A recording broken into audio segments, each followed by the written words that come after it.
saudaraku, Alkitab mencatat tentang sejarah perjalanan panjang dan melelahkan bagi bangsa Israel dari Mesir menuju ke tanah perjanjian, yaitu Kanaan. Jadi mereka memerlukan waktu 40 tahun lamanya untuk menyelesaikan perjalanan panjang itu. Serta tidak sedikit suka duka yang mereka alami. Kasih Tuhan, perjalanan itu terjadi setelah 430 tahun lamanya mereka hidup di negeri orang, di Mesir. Kekasih Tuhan, salah satu dari kisah yang mengharukan dalam perjalanan itu adalah ketika Musa dan bangsa Israel sedang berada di padang gurun Sur. Setelah 3 hari lamanya mereka berjalan tanpa air. Begitu sampai di suatu tempat yang bernama Mara, mereka mendapatkan air. Tetapi rasa air itu pahit. Itu sebabnya tempat itu dinamakan Mara. Mara itu artinya pahit, saudara. Sehingga tidak bisa diminum, dan bangsa itu pun menjadi marah kepada Musa, sang pemimpin. Akan tetapi kekasih Tuhan, Tuhan tidak tinggal diam, melainkan Ia menolong bangsa Israel dengan mengubah air yang berasa pahit itu menjadi manis. Kekasih Tuhan, ada 2 hal penting yang dilakukan oleh Musa saat ia dan bangsanya menghadapi situasi yang sulit di padang gurun Sur waktu itu. Yang pertama adalah Musa memohon pertolongan kepada Tuhan. Dengan berseru-seru kepada Tuhan, ia meminta pertolongannya.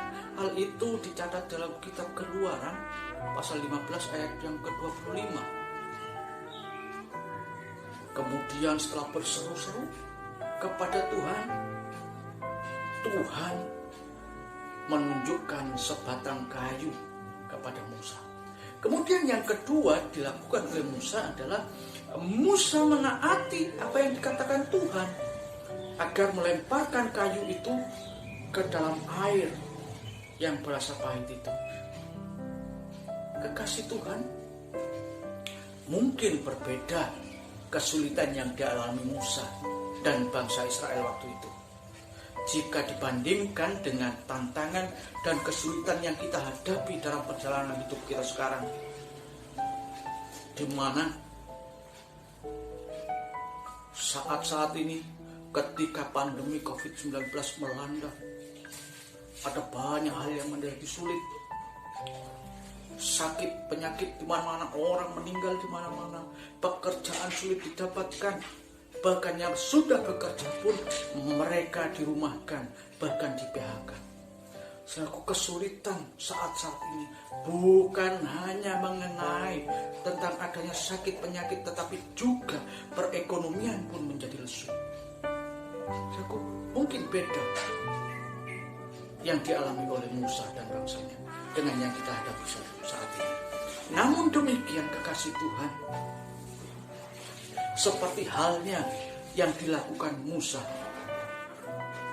yang tidak mau menyerah saat menghadapi situasi sulit, demikian pula hendaknya dengan kita jangan menyerah saat menghadapi situasi sulit seperti sekarang ini, karena masih ada Tuhan yang sanggup menolong dan membebaskan kita. Oleh sebab itu, kasih Tuhan, datang pada Tuhan, minta pertolongannya melalui doa yang kita naikkan kepadanya. Dia memperhatikan kita. Kemudian yang kedua yang tidak kalah pentingnya, seperti halnya yang dilakukan Musa, menaati firman Tuhan, menaati apa yang dikatakan Tuhan, maka kebebasan akan Tuhan berikan kepada kita. Haleluya. Akhirnya saudaraku, salam sehat dan tetap semangat. Tuhan Yesus memberkati.